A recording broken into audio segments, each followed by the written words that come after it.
Bienvenue à une nouvelle conversation sur l'intelligence artificielle. Je pense que nous ne pouvons jamais assez parler de ce sujet. Je tiens à remercier Richard Attias et l'équipe FiAI d'avoir vraiment approfondi la discussion sur l'IA cette année. Je pense qu'il n'y a pas de sujet plus important. Que ce soit dans le domaine financier, du leadership, de l'éducation ou médical, l'intelligence artificielle transforme tout. Nous avons ici trois PDG exceptionnels qui représentent différents aspects de l'émergence de l'IA. Je vais commencer par demander à chacun d'entre eux de prendre une minute pour se présenter et expliquer leur travail. Ensuite, nous aborderons les questions suivantes. Où va-t-on? À quelle vitesse? Quelle ampleur cela va-t-il prendre? Nous nous demanderons aussi ce qui viendra après ChatGPT. Prem, commençons par vous. Merci Peter. Je suis Prem Makaraju, PDG de Stability AI. Nous sommes l'un des leaders mondiaux des modèles open source d'images, de vidéos et de 3D.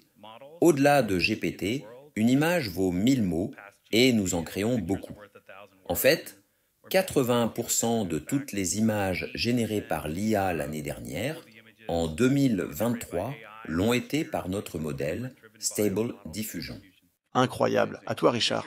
Bonjour à tous, je suis ravi d'être ici. Je m'appelle Richard Sauché, je suis le PDG et fondateur de YouPoint.com. C'est un moteur de productivité qui représente la prochaine génération après la recherche et les moteurs de réponse. Nous rendons les gens plus productifs dans de nombreux types d'organisations, des fonds spéculatifs aux universités, en passant par les entreprises et les compagnies d'assurance. Nous travaillons aussi avec les éditeurs, les agences de presse et presque tous ceux qui ont des activités de vente, services, marketing, recherche et analyse. Je dirige également un fonds de capital risque appelé iX Ventures, qui investit dans des startups d'IA en phase de pré-amorçage et d'amorçage. Quand j'étais professeur à Stanford, j'ai eu la chance d'avoir 2 étudiants qui ont créé Hugging Face, maintenant valorisé à 1,5 milliard. Le fonds se porte bien. C'est de la pure vantardise. J'aimerais pouvoir me vanter comme ça. Dr Kaifouli? Je travaille sur l'IA depuis environ 43 ans. J'ai commencé l'IA à l'université. Je pense que c'était avant la naissance de mes collègues.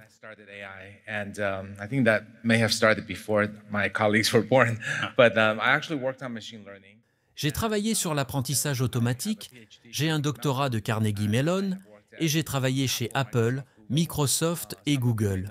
Certains me connaissent pour mes livres AI Superpowers et AI 2041. À temps partiel, je dirige Sinovation Ventures, qui investit mondialement. Et à plein temps, je dirige 01.ai, une entreprise d'intelligence artificielle générative. Nous construisons un grand modèle de langage.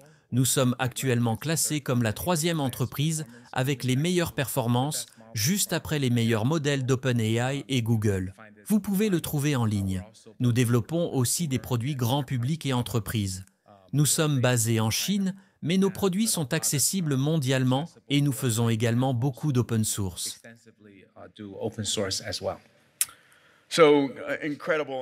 Incroyable.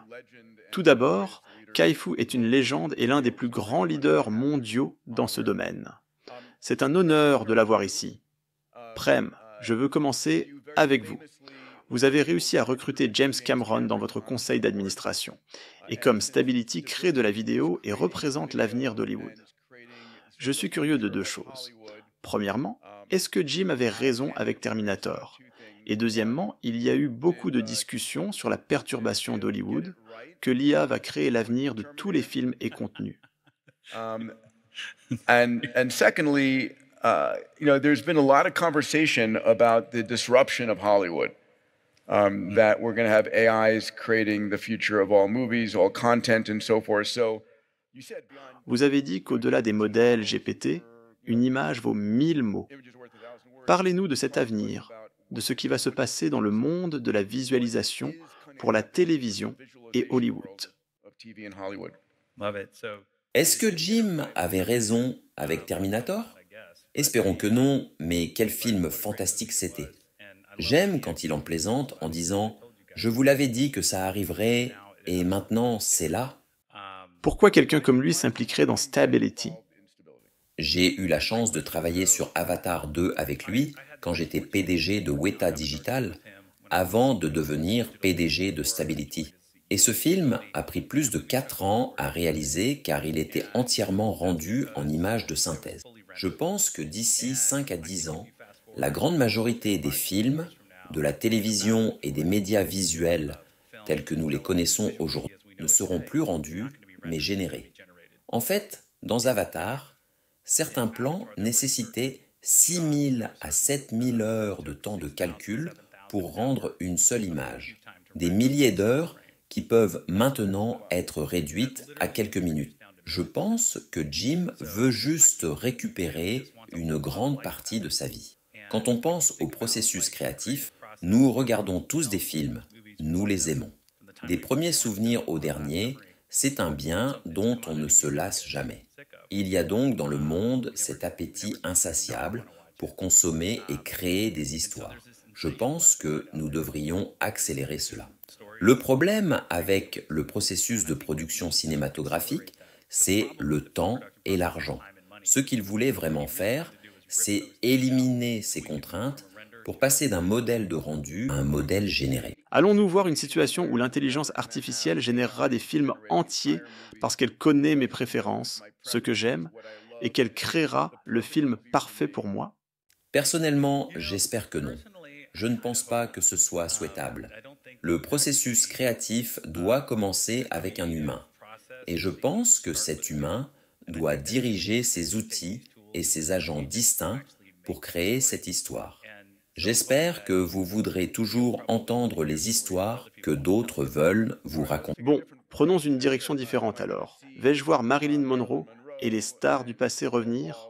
Y a-t-il besoin d'acteurs humains si on peut générer des acteurs et actrices parfaitement réalistes? Je ne vois pas comment ils pourraient survivre. En fait, c'est plus rapide dans le processus de production de filmer directement des acteurs, de faire de vraies prises de vue et d'obtenir leur performance. Je pense que c'est la partie visible de la production. Les gens s'y attachent beaucoup. Je pense que l'intelligence artificielle va améliorer ses performances. La dimension physique d'un réalisateur avec sa caméra et un acteur devant est une partie très importante du processus créatif. Et je ne pense pas que cela va disparaître de sitôt. En fait, je pense autant à ce qui ne va pas changer qu'à ce qui va changer. Mais je pense qu'après une prise, le réalisateur va dire « je l'ai », parce qu'ils pourront manipuler cette performance comme vous le dites. Puis-je vous poser une dernière question avant de passer à autre chose? Quel sera le changement le plus spectaculaire que nous verrons dans le cinéma et la télévision?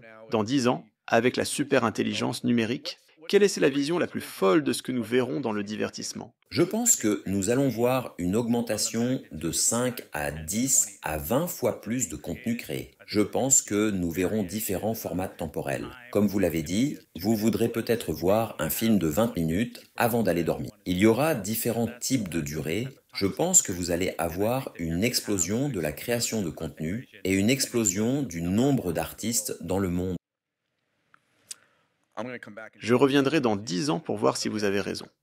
Richard, une grande partie de votre travail a été déterminante dans les débuts de l'application des réseaux neuronaux au traitement du langage naturel. Quelle sera selon vous la prochaine frontière au-delà du NLP? Pourriez-vous d'abord expliquer ce qu'est le NLP et où il va?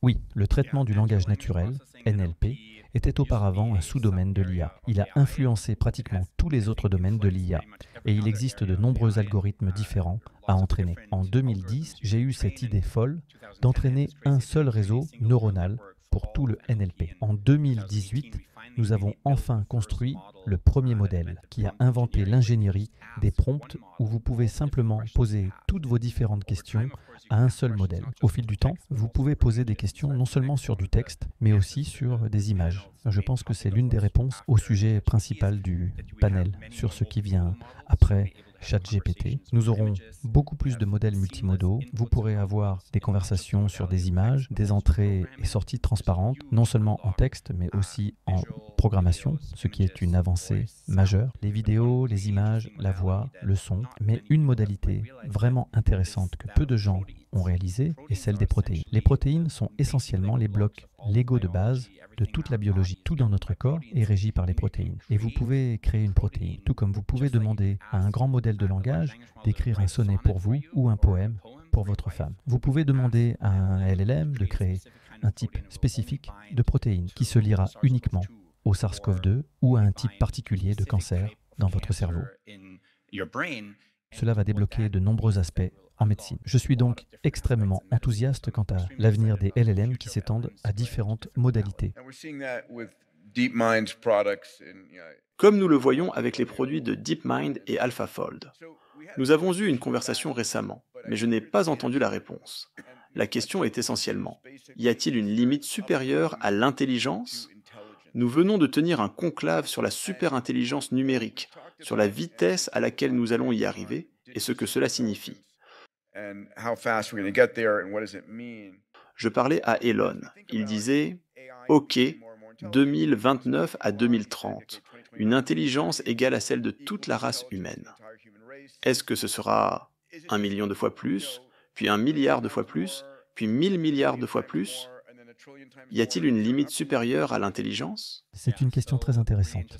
Pour revenir un instant sur AlphaFold de Google, c'était vraiment intéressant de comprendre comment les protéines se replient, car cela aide à comprendre comment elles sont susceptibles de fonctionner et d'interagir dans votre corps. En 2020, nous avons créé le premier LLM capable de générer un type de protéine complètement nouveau. Elle était 40% différente de toute protéine naturelle et nous l'avons synthétisée en laboratoire chez Salesforce Research. C'était une protéine de type lysozyme antibactérienne qui a des propriétés antibactériennes.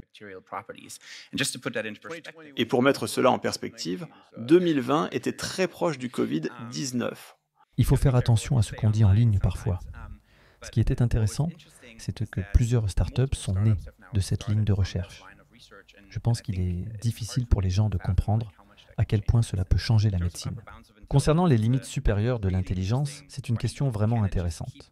Peut-elle continuer indéfiniment ? Je pense qu'il faut examiner les différentes dimensions de l'intelligence. L'intelligence linguistique, la perception visuelle, le raisonnement, l'extraction de connaissances et quelques autres, comme la manipulation physique. Je vais vous donner juste un exemple. Je pourrais en parler pendant des heures, mais prenons l'intelligence visuelle. Pendant longtemps, les gens n'ont regardé que le spectre de fréquences électromagnétiques de la vision humaine. Classifier chaque objet sur la planète n'est pas si difficile. La limite supérieure est de classifier tous les objets sur la planète, et nous allons probablement l'atteindre bientôt. Mais ce n'est que la vision humaine. L'intelligence artificielle pourrait éventuellement voir jusqu'aux fréquences gamma et essayer de percevoir les atomes.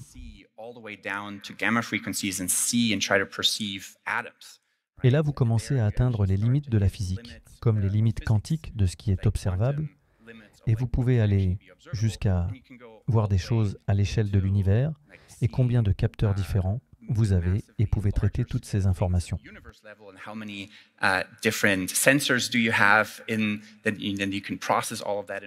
L'intelligence artificielle pourrait avoir des milliards de capteurs. Et là, vous atteignez des limites intéressantes, comme le cône de lumière de l'observable. Je pourrais en parler pendant des heures. C'est un sujet vraiment difficile, mais dans certains cas, nous sommes astronomiquement loin de ces limites supérieures. Et dans d'autres, nous en sommes déjà assez proches. Fascinant. Vous parlez de la productivité au travail comme objectif de You.com. Qu'est-ce que cela signifie ? Je suppose que la question est la même. Y a-t-il une limite à la productivité au travail que nous allons voir, étant donné que je peux commander des agents IA et des robots pour faire n'importe quoi et s'améliorer en cours de route ? Il semble que nous allons atteindre une sorte de produit intérieur brut infini à un moment donné.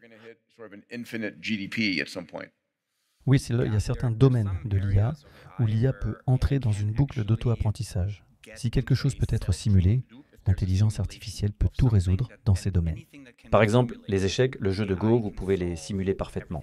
L'intelligence artificielle peut donc s'entraîner et jouer avec elle-même des milliards et des milliards de fois, créer une quantité presque infinie de données d'entraînement et ainsi résoudre chaque problème dans ce domaine. Un autre domaine que nous pouvons parfaitement simuler est la programmation. Les langages de programmation peuvent être exécutés, puis vous pouvez simuler les résultats dans l'ordinateur et l'IA peut s'améliorer et finalement devenir surhumaine. Mais là où je ne peux pas simuler les choses infiniment, c'est par exemple dans le service client. Vous ne pouvez pas avoir des milliards et des milliards de clients qui posent des questions sur tous les problèmes possibles avec le produit que vous envoyez. Dans ces domaines, les limites seront liées à la collecte de données. Pouvez-vous vraiment numériser entièrement un processus? Je plaisante souvent en disant que les plombiers sont probablement les plus à l'abri de la disruption par l'IA, car personne ne collecte de données sur la plomberie. Personne n'a de GoPro, de capteurs 3D et de bras robotiques qui collectent des données pour ça. Donc cela prendra beaucoup plus de temps. Je pense qu'en termes de productivité au travail, beaucoup d'entre nous vont devenir managers.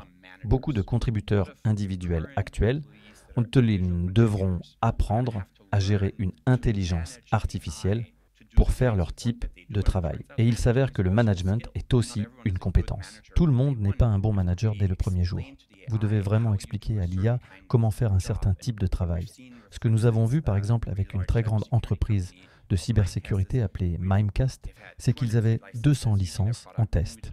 Nous avons fait un atelier avec eux et expliqué à tous les différents groupes ce qu'ils pouvaient faire. Le marketing peut dire « Je reçois cette longue description de produit et je dois la décrire pour différentes industries, pour la campagne email, je dois écrire 3 tweets et 3 messages, LinkedIn, tout ça. » Et nous leur disons « Dites simplement ça à cet agent. » Et l'agent le fait pour eux. Ils réalisent que 6 à 20 heures de travail toutes les 2 semaines viennent d'être automatisées en décrivant ce flux de travail que je faisais manuellement à un agent IA. Et je pense que cela va changer pratiquement tout le travail dans presque toutes les industries. Kai-Fu, je pourrais partir dans 1000 directions différentes ici. D'abord, votre fonds de capital risque Synovation, qui gère combien de milliards de dollars d'actifs? Nous gérons environ 3 milliards de dollars. Et vous avez été l'un des investisseurs les plus prolifiques dans l'IA. J'ai eu le plaisir de vous rendre visite plusieurs fois en Chine, et merci pour votre incroyable hospitalité. Vous êtes maintenant devenu entrepreneur, et vous dirigez à la fois une entreprise en Chine et une entreprise aux États-Unis. Pourquoi avez-vous fait ça? Eh bien parce que cette fois c'est pour de vrai, non? Imaginez, c'était mon rêve. C'était mon rêve quand j'étais à l'université. L'IA n'était rien. Personne ne savait ce que c'était. Mais je sentais que c'était ce que je devais faire. Et puis nous avons traversé plusieurs hivers de l'IA où il y avait de la désillusion et j'ai dû faire autre chose.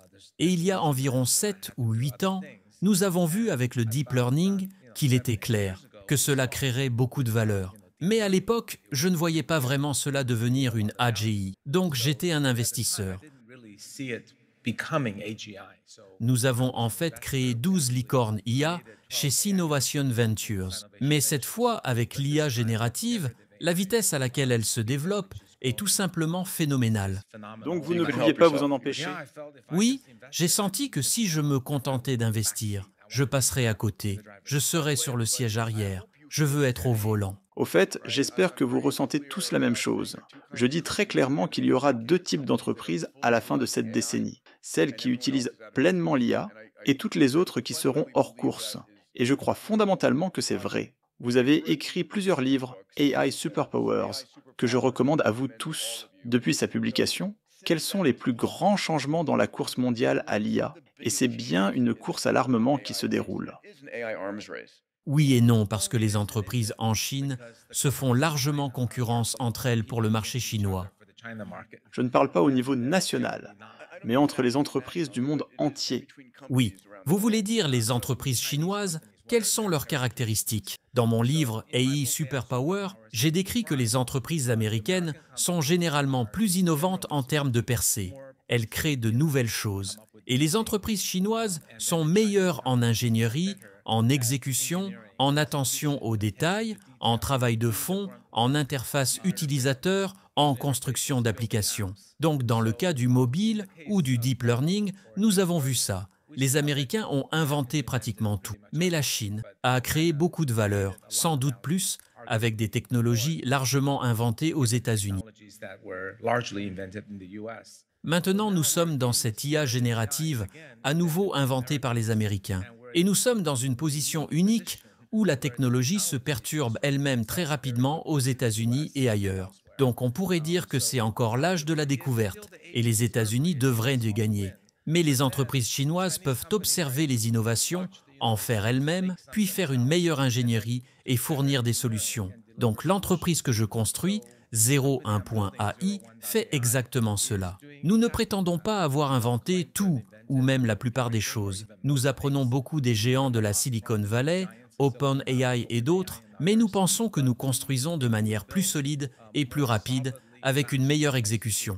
Par exemple, j'ai mentionné que Zero1.ai est maintenant la 3e meilleure entreprise de modélisation au monde, classée 6e pour ses modèles selon L, MSIS et UC Berkeley. Mais le plus incroyable, ce qui choque mes amis de la Silicon Valley, ce n'est pas seulement notre performance, mais que nous avons entraîné le modèle avec seulement 3 millions de dollars, alors que GPT-4 a coûté entre 80 et 100 millions, et GPT-5 coûterait environ 1 milliard de dollars selon les rumeurs. Nous ne croyons pas à la loi d'échelle, mais quand vous faites une excellente ingénierie détaillée, il n'est pas nécessaire de dépenser 1 milliard de dollars pour entraîner un excellent modèle. C'est vraiment important pour l'audience ici, car il y a beaucoup de régions du monde qui n'ont pas accès à des clusters de 100 000 GPU H100. Et la question est, mon Dieu, puis-je vraiment construire une entreprise ou un produit dans n'importe quel pays avec un petit nombre de GPU?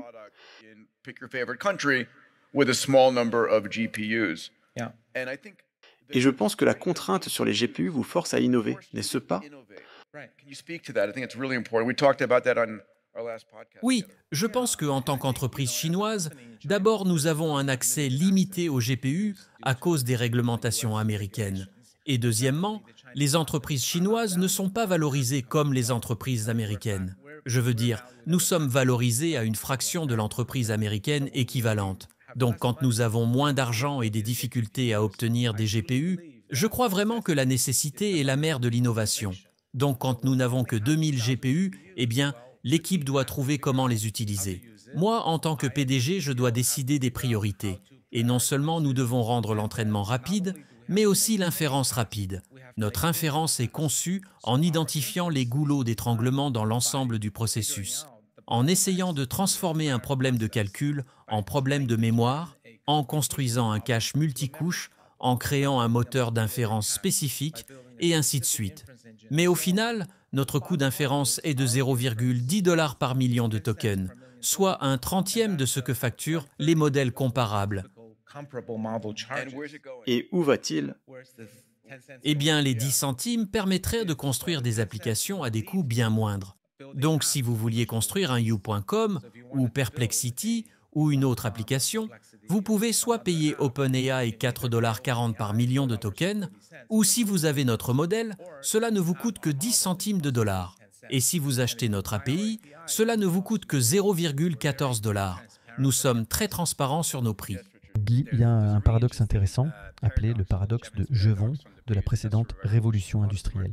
Beaucoup de gens intelligents à l'époque travaillaient à rendre les moteurs à vapeur plus efficaces, pensant qu'ils utiliseraient moins de charbon. Mais au lieu de cela, nous avions besoin de plus de moteurs à vapeur partout. Et je pense que c'est exactement ce qui va se passer. Nous sommes actuellement dans le paradoxe de Jevons de l'intelligence. Nous allons simplement utiliser l'intelligence dans beaucoup plus d'endroits. Chacun aura son propre assistant, sa propre équipe médicale, qui comprend tout sur eux, au lieu d'être limité par une intelligence très coûteuse. Oui, je suis totalement d'accord. Je ne dis pas qu'il y a une charge de travail fixe que nous rendons moins chère. Je dis que nous permettons une charge de travail beaucoup plus importante. Je veux poser une dernière question à vous tous. Nous avons ici des gens qui ont des filles et des fils, ou des neveux, ou des frères et sœurs. Quel était votre conseil pour quelqu'un de 20 ans qui écoute ceci? À travers cela, quel est votre conseil pour quelqu'un au début de sa carrière académique et professionnelle, étant donné ce que vous savez de ce qui se passe dans l'IA actuellement? Prem? Je pense que c'est ne perdez pas votre temps à apprendre à coder, parce que je pense que le nouveau langage sera l'anglais. Et je pense qu'il faut absolument apprendre aussi vite que possible toutes les modalités de l'IA. Et puis, une fois que vous aurez trouvé votre passion, je pense que vous trouverez une IA très spécifique pour vous permettre de faire ce que vous voulez vraiment faire. Merci Prem. Richard, question Marc. Je ne suis pas d'accord. Je pense qu'il faut toujours apprendre à programmer. Je pense que c'est ainsi qu'on arrive à vraiment comprendre comment cette technologie fonctionne au niveau fondamental.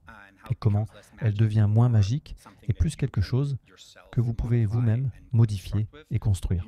Mais vous devez combiner l'informatique et la programmation avec une autre passion à laquelle vous pouvez appliquer toute cette intelligence. Et idéalement, plus vous êtes jeune, plus vous devez apprendre les fondamentaux, les mathématiques, la physique, les sciences. Je vais devoir vous interrompre car on me fait signe. Je veux entendre le dernier mot de Kai-Fu. D'accord, je suis à la fois d'accord et en désaccord avec vous deux. Je pense que les gens devraient suivre leur cœur. Si vous rêvez de devenir un programmeur fantastique et que vous pouvez le faire, vous devriez suivre les conseils de Richard. Si vous pensez que la programmation est le moyen de gagner le plus d'argent, non, alors vous devriez suivre les conseils de Prem. Mesdames et messieurs, applaudissez ces trois incroyables PDG. Merci beaucoup. Merci Peter.